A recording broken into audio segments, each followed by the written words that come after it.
సభాధ్యక్షులు స్థానిక శాసనసభ్యులు జయరాం గారికి, అదేవిధంగా ఈనాటి కార్యక్రమానికి ముఖ్య అతిథులుగా విచ్చేసిన మన విద్యాశాఖ మంత్రివర్యులు యువ నాయకులు మన లోకేష్ బాబు గారికి, అదేవిధంగా రీన్యూ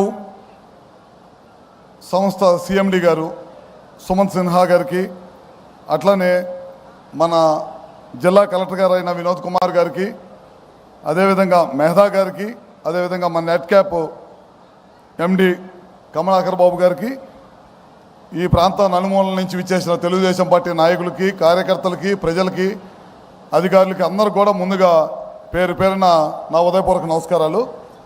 ముఖ్యంగా దాదాపు ఇవాళ మన ప్రాంతంలో దాదాపు 22,000 కోట్ల పెట్టుబడితోటి సోలారు విండే కాకుండా బ్యాటరీ స్టోరేజ్ కూడా ఈ ప్రాంతానికి రావడం జరుగుతుంది అన్నమాట.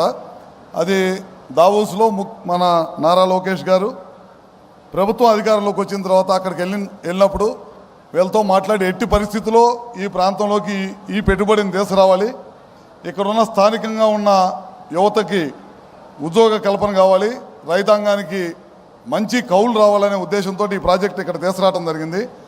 అదేవిధంగా మన ప్రభుత్వం అధికారంలోకి వచ్చిన తర్వాత గాంధీనగర్లో ప్రధానమంత్రి గారి అధ్యక్షన ఒక మీటింగ్ జరిగితే చంద్రబాబు నాయుడు గారు అక్కడికి వెళ్ళినప్పుడు దాదాపు 7-8 మంది రాష్ట్రాలకు సంబంధించిన ముఖ్యమంత్రులు కానీ మిగతా వాళ్ళు కానీ చాలా పెద్ద ఎత్తున అక్కడికి రావడం జరిగింది.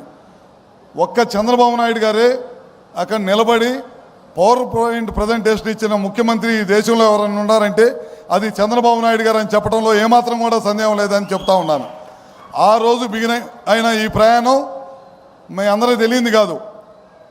మనం రాష్ట్ర విభజన అయిన తర్వాత తెలుగుదేశం పార్టీ అధికారంకి వచ్చిన తర్వాత 7,000 మెగావాట్లు సోలార్ విద్యుత్తుని, విండుని ఈ ప్రాంతానికి తీసుకొచ్చాం. రాయలసీమ ప్రాంతంలో మనం పెట్టాం.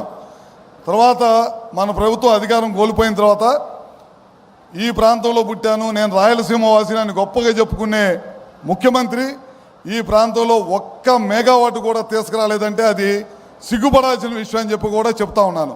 మళ్ళీ మన ప్రభుత్వం అధికారంలోకి వచ్చిన తర్వాత ఖచ్చితంగా రాయలసీమ ప్రాంతం సోలార్ విండుకు ఈ ప్రాంతంలో అనువైన ప్రదేశం తప్పకుండా తీసుకురావాలి ఇక్కడ అనే ఉద్దేశంతో ఇవాళ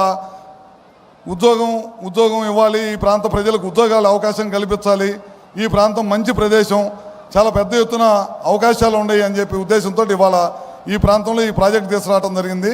ఇందాక చూసి ఉంటారు మీరు, ఇందాక టీవీలో ప్లే చేసినప్పుడు ప్రధానమంత్రి గారు మాట్లాడారు. దాదాపు 500 గిగావాట్లు మన భారతదేశంలో తీసుకురావాలంటే ఆ రోజు చంద్రబాబు నాయుడు గారు చెప్పారు 100 గిగావాట్ల పైన మన ఆంధ్ర రాష్ట్రంలో తీసుకొస్తాం. రాయలసీమ, ప్రకాశం జిల్లాల ప్రాంతం అనువైన ప్రదేశం, ఆ ప్రాంతాల్లో తప్పకుండా తీసుకొస్తాం అని చెప్పి తీసుకురావడమే కాకుండా చాలా పెద్ద ఎత్తున ఈ పాటికే ఇప్పుడు రెన్యూ ఎనర్జీ వాళ్ళు 22,000 కోట్లు పెట్టుబడి పెడుతుంటే మొన్న మధ్య లోకేష్ గారి దగ్గర ఇంటికి వచ్చి టాటా పవర్ కూడా 7,000 మెగావాట్లు పెట్టుబడి పెడతామని చెప్పి తీసుకొచ్చి దాదాపు 50,000 కోట్ల రూపాయలు పెట్టుబడి తీసుకొచ్చారన్నమాట. అట్లా ప్రతి ఒక్కరు కూడా ఈ ప్రభుత్వం మీద నమ్మకంతో చాలామంది ఎవరైతే ఈ రాష్ట్రం నుంచి వెళ్ళిపోయారో గత ప్రభుత్వం దెబ్బకి వాళ్ళందరూ కూడా మళ్ళీ ఈ ప్రాంతానికి వస్తున్నారని చెప్పి కూడా సభాముఖంగా మీ అందరూ గౌరవంగా చెప్తా ఉన్నాం. అదే కాకుండా ఈ ప్రభుత్వం అధికారంలోకి వచ్చి 11 మాసాలు అయింది. చాలామంది మనందరికీ తెలుసు ఏం చేశామో ఈ 11 నెలల్లో మీ అందరికీ తెలియదు కాదు.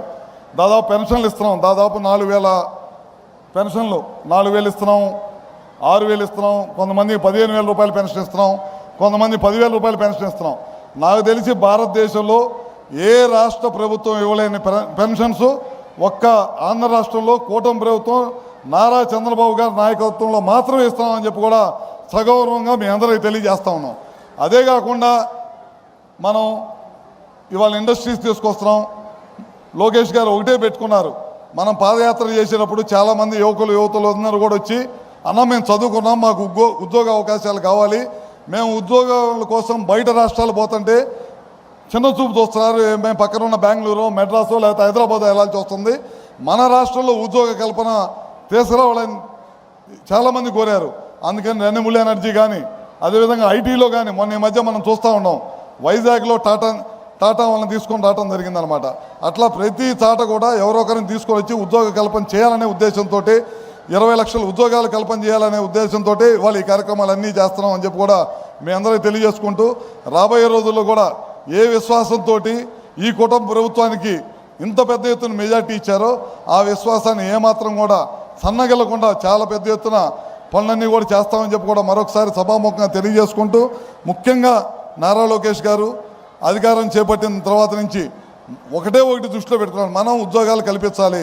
కష్టపడి తల్లిదండ్రులు వ్యవసాయం చేసి పిల్లల్ని చదివించుకుంటా ఉన్నారు, ఒక పూట తినక పిల్లల్ని చదివిస్తూ ఉన్నారు. మనం ఉద్యోగ అవకాశాలు తప్పకుండా కలిగిస్తారనే ఉద్దేశంతో వాళ్ళు ఈ కార్యక్రమం తీసుకొస్తా ఉన్నాం. మీరు చూసి ఉంటారు, మొన్న ఈ మధ్య ఈ ప్రోగ్రాం ముందు చాలా పెద్ద ఎత్తున ప్రకాశం జిల్లాలో రిలయన్స్ వాళ్ళని తీసుకొచ్చాం. దాదాపు 500 ప్లాంట్లు పెడతా ఉన్నారు, గ్యాస్ సిబిజీ గ్యాస్ ప్లాంట్లు. దాని ద్వారా కూడా ఒక ప్లాంట్కి వచ్చేతలకి దాదాపు 500 మంది పైచీలకు డైరెక్ట్గా కానీ ఇండైరెక్ట్గా ఉద్యోగాలు తీసుకొచ్చే కార్యక్రమం తీసుకొచ్చాం అనమాట. ఇట్లా ఎక్కడ చూసినా సరే మనం ఇండస్ట్రీ తీసుకురావాలి. రైతాంగంతో పాటు రైతులతో వ్యవసాయంతో పాటు ఉద్యోగ కల్పన, పిల్లలు ఉద్యోగాలు ఇస్తే కనుక ఏమాత్రం కూడా ఇబ్బంది లేకుండా రైతుల్లో మనోధైర్యం వచ్చి వాళ్ళ పిల్లలు ఉద్యోగాలు చేస్తా మంచి జీవితం కొనసాగిస్తుంటే అనే ఉద్దేశంతో ఈ ప్రభుత్వం ఈ కార్యక్రమం చేస్తుంది. తప్పకుండా ఈ కార్యక్రమం సంక్షేమాన్ని అదేవిధంగా అభివృద్ధిని రెండు పాదాలు మేము చేస్తాం. చూస్తూ ఉన్నారు, గతం 5 సంవత్సరాలు ఒక్క రోడ్డు కూడా ఇలా. మన ప్రభుత్వం అధికారంలోకి వచ్చిన తర్వాత ఇప్పుడు 800 కోట్ల రూపాయలు రోడ్లు ఖర్చు పెట్టాం. మళ్ళీ కూడా చేస్తాం, మళ్ళీ కూడా ఇంకా 600 కోట్ల రూపాయలతో రోడ్లు పిలిచారు. అదేవిధంగా గ్యాస్ ఇస్తూ ఉన్నాం. రేపు రాబోయే రోజుల్లో పిల్లలు చదువుకోవడానికి ఖచ్చితంగా మళ్ళీ ఆ రోజు ముఖ్యమంత్రి గారు ఏదైతే చెప్పారో ఇంటికి ఒక పిల్లాడికి ప్రతి పిల్లాడికి కూడా 15,000 ఇస్తూ ఉన్నారు, అది తప్పకుండా చేస్తాం. రైతులకు కూడా ఏదైతే మాట ఇచ్చారో అవన్నీ కూడా తప్పకుండా చేస్తామని చెప్పి కూడా సభాముఖంగా ఈ ప్రభుత్వం కట్టుబడి ఉండదని కూడా సభాముఖంగా మీ అందరికీ తెలియజేసుకుంటూ, అదేవిధంగా రెన్యూ కంపెనీ వాళ్ళు ఇక్కడికి వచ్చి చాలా పెద్ద ఎత్తున పెట్టుబడిని పెడుతున్నందుకు వాళ్ళ కంపెనీకి కూడా పేరున అభినందన తెలియజేసుకుంటూ, ఈ ఎంఓయూ చేసుకోవడమే కాదు, తొందరలో ఈ ప్లాంట్ ఇక్కడ తీసుకొచ్చి ఇక్కడ ఈ ప్రాంత ప్రజలకు ఉపయోగపడే విధంగా చేయాలని చెప్పి కూడా ఉపయోగపడేటట్టు చేయాలి. ఈ చుట్టుపక్కల ఉన్న గ్రామస్తులకు ఉద్యోగ అవకాశాలు కల్పించాలని చెప్పి కూడా మరొకసారి కోరుకుంటూ, ఈ అవకాశం ఇచ్చిన అందరూ కూడా మరొకసారి పేరున నమస్కారాలు తెలియజేసుకుంటూ సెలవు తీసుకుంటా ఉన్నా. చూసారు కదండి, మరి ఈ వీడియో కనుక మీకు నచ్చినట్లయితే ఒక లైక్ కొట్టేసి మీ అభిప్రాయాన్ని కూడా కామెంట్ బాక్స్లో తెలియజేస్తూ ఇలాంటి ఇంట్రెస్టింగ్ అప్డేట్స్ కోసం మా ఛానల్ని సబ్స్క్రైబ్ చేసుకోండి.